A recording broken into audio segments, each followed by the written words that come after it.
Alors, je suis maintenant avec Monsieur Jean-François Parenteau, le maire de Verdun. Malgré les embûches, j'aimerais savoir qu'est-ce qui a été un élément motivateur, en fait, pour votre réussite, justement, dans la vie?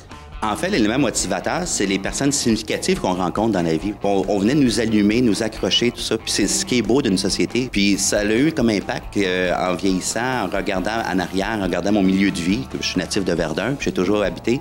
Le jugement qu'on avait sur la polyvalente, le jugement qu'on avait dans notre milieu de vie, je me suis toujours dit, on est tellement plus que ça. On est tellement une richesse en soi.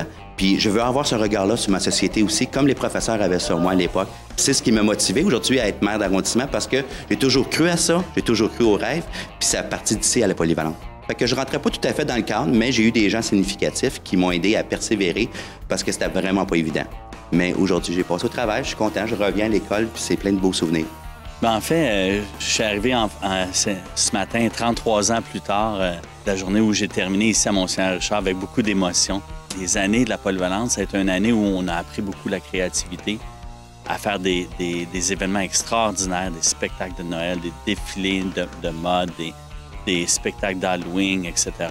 Donc, un étudiant comme moi qui avait un parcours assez particulier et qui n'était pas nécessairement quelqu'un qui était très appliqué dans ses notes scolaires, trouvait au moins quelque chose pour rester accroché, c'est-à-dire le défi de créer et de participer à la mise en place d'événements.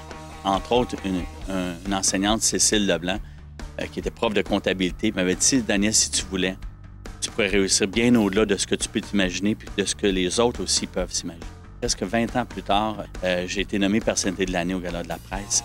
Et le lendemain matin, j'arrive à mon bureau puis je reçois un appel de Cécile Leblanc, toutes ces années-là plus tard. Puis elle me dit « Daniel, t'en souviens-tu? » Je me souvenais mot pour mot de tout ce qu'elle m'avait dit, avait demeuré là. Toutes ces années-là, je me souvenais mot pour mot.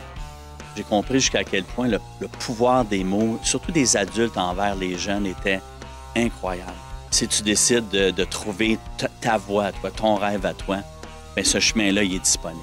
Alors, je suis présentement avec Monsieur Laboursaudière, vice-président régional Montréal-Centre-Ville. Et j'aimerais en fait que vous me parliez de l'implication qu'a la Banque nationale auprès des jeunes. Bien sûr. Vous savez, à chaque année, la Banque nationale supporte des centaines d'organismes par son programme de dons et commandites.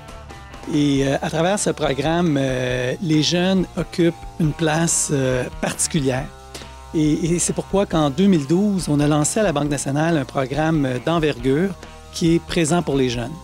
Alors, par l'intermédiaire de ce programme, on souhaite supporter concrètement les jeunes de 0 à 25 ans par l'entremise d'activités extrêmement ciblées. Alors, notre programme a 3 piliers. La santé, bien sûr, l'éducation et un autre point extrêmement important, c'est la mobilisation des jeunes. Alors, c'est pourquoi que la Banque nationale est fière de soutenir l'heure des enfants. Jean-François, pourquoi c'est l'heure des enfants? C'est l'heure des enfants tout le temps en réalité, parce qu'une société qui oublie que c'est l'heure des enfants oublie qu'un futur. Alors, un enfant, on parle d'élever un enfant. L'élever, c'est pas dans le sens de l'éduquer en soi, mais c'est l'élever, l'emmener plus haut. Puis l'heure des enfants, c'est l'élever de notre société plus loin. Donc, c'est l'heure pour eux autres de parler, c'est leur heure à eux autres d'agir. C'est l'heure de nous inspirer aussi. C'est leur heure à eux d'être inspirants.